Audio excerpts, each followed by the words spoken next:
అందరికీ నమస్కారం అండి. శ్రీదేవి ఏ టు జెడ్ ఛానల్కి స్వాగతం.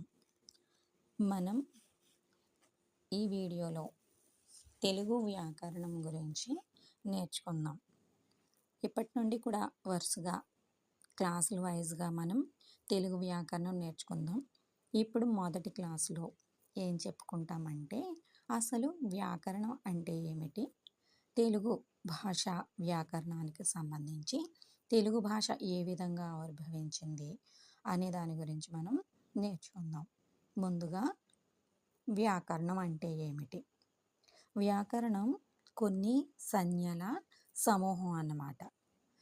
అసలు సంజ్ఞ అంటే ఏంటి? సంజ్ఞ అంటే గుర్తు లేదా పేరు.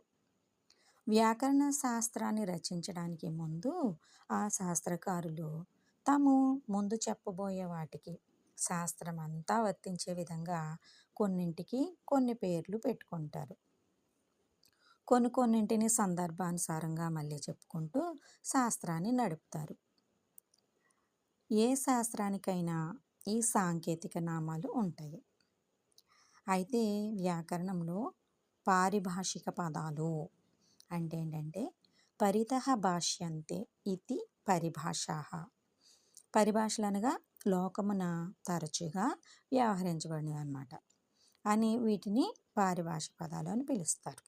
మరి ఈ సంజ్ఞలు ఎలా ఉంటాయి, ఎన్ని రకాలుగా ఉంటాయంటే సంస్కృత భాష వ్యాకరణానుసారంగాను తెలుగు భాష వ్యాకరణానుసారంగాను ఉంటాయన్నమాట.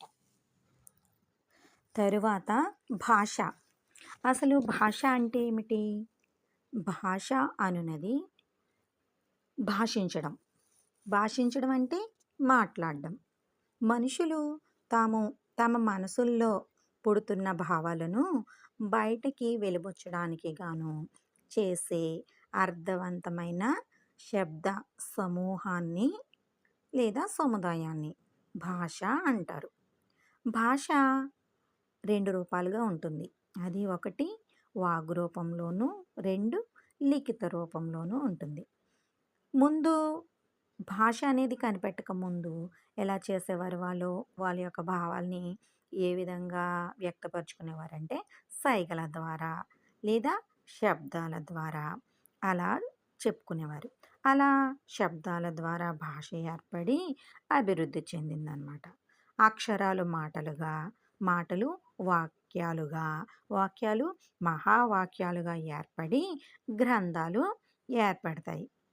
ఆ గ్రంథాలను మాట్లాడే భాషను దోషరహితంగా ఉండేలా తెలియచేసేదే వ్యాకరణ విజ్ఞానం.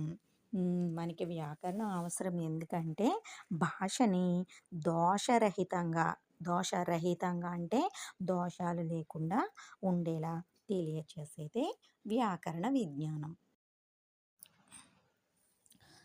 ఇప్పుడు తెలుగు భాష. మనం వ్యాకరణం తెలుగు భాషకు సంబంధించి నేర్చుకుంటాం. ఇప్పుడు అసలు తెలుగు అనేది ఏ విధంగా వచ్చిందంటే త్రిలింగ దేశ వ్యవహారమైన భాష తెలుగు. శ్రీశైలం, ద్రాక్షారామం, కాళేశ్వరం అనే 3 లింగాల మధ్య గల ప్రదేశాన్ని త్రిలింగ దేశం అంటారు. త్రిలింగ దేశంలో ఉండేవారు మాట్లాడే భాష త్రిలింగ భాష.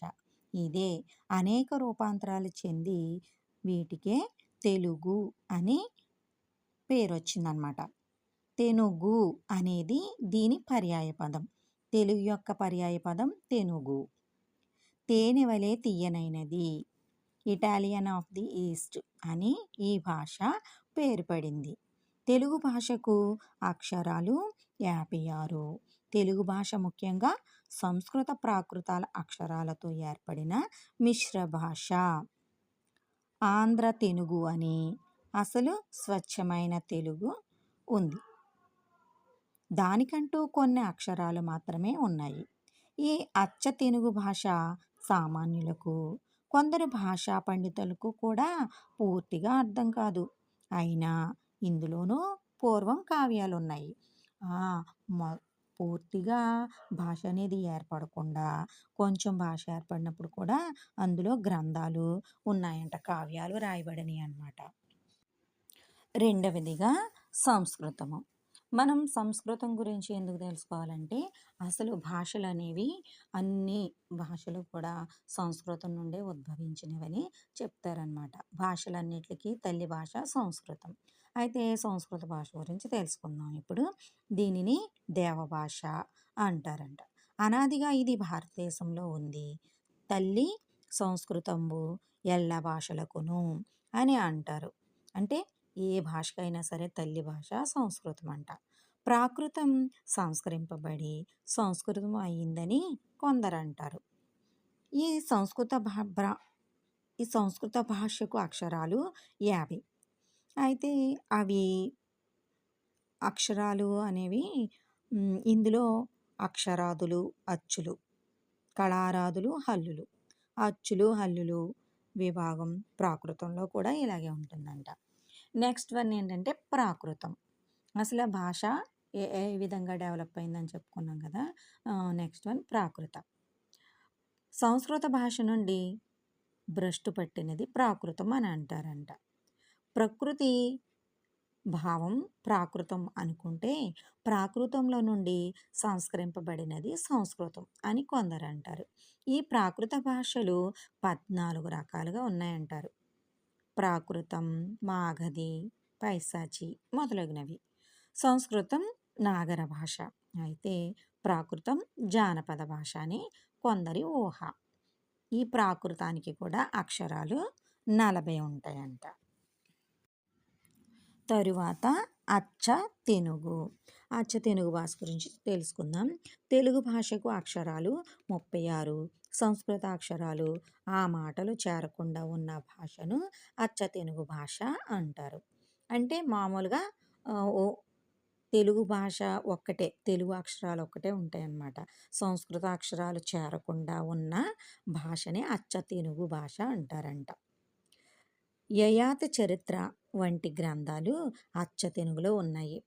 కొన్ని గ్రంథాలు అప్పుడే అచ్చ తెనుగు భాష ఎవరికి అర్థం కాదు చాలామందికి అని చెప్పుకున్నాం కదా. అందులో కూడా కావ్యాలు రాయబడినాయి అని. యయాతి చరిత్ర వంటి గ్రంథాలు మనకి అచ్చ తెనుగులో వ్రాయబడినాయి అంట. తరువాత గ్రాంధికం. గ్రాంధిక భాష గురించి తెలుసుకోవాలంటే గ్రంథాలలో ఉండే భాష గ్రాంధికం. ఏ భాషకైనా సరే మాట్లాడే భాష వేరేగా ఉంటుంది, గ్రాంధికం వేరేగా ఉంటుందన్నమాట. అంటే పుస్తకాలు, కావ్యాలు వ్రాసే భాషని గ్రాంధికం అంటారు. ఇది బాగా చదువుకున్న వారు వాడే భాష. మామూలుగా చదువు రాలేని వాళ్ళు గ్రాంధికం వాళ్ళకి తెలీదు, చదవలేరు, రాయలేరు. అయితే బాగా చదువుకున్న వారు మాత్రమే వాడే భాష గ్రాంధికం. సంస్కృత భాష ఎక్కువగాను వ్యాకరణ సమ్మతంగాను ఉంటుంది. ఈ గ్రాంధిక భాష ఎక్కువగా సంస్కృత భాష ఎక్కువగా ఉంటుందంట. అందులో వ్యాకరణ సమ్మతంగా ఉంటుందంట. ఎలా పడితే అలా ఉండదన్నమాట.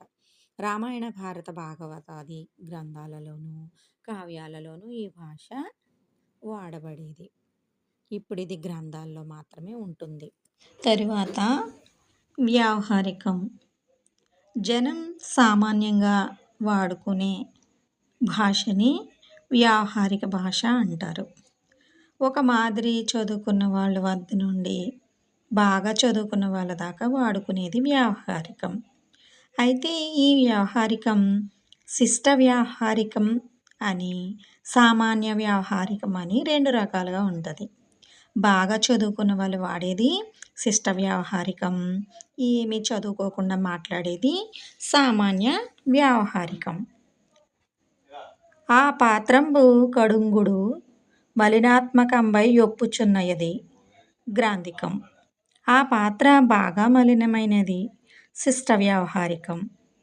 ఆ చెంబెంత మట్టయిందే సామాన్య వ్యావహారికం.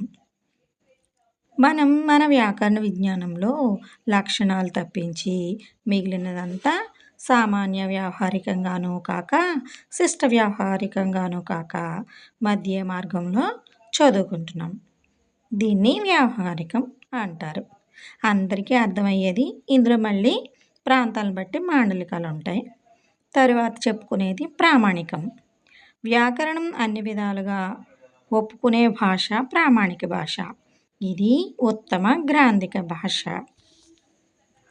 మనం ఇప్పటి వరకు వ్యాకరణం గురించిన మొదటి క్లాసు నేర్చుకున్నాం. తరువాత 1 బై 1 మిగతా క్లాసుల్లో ఒకదాని తర్వాత ఒకదాని గురించి నేర్చుకుందాం. ఈ వీడియోని మొదటి నుండి చివరి వరకు చూసినందుకు ధన్యవాదాలు. ఈ నా ఛానల్ గనుక మీకు నచ్చితే లైక్ చేయండి, షేర్ చేయండి, సబ్స్క్రైబ్ చేయండి. Thank you friends.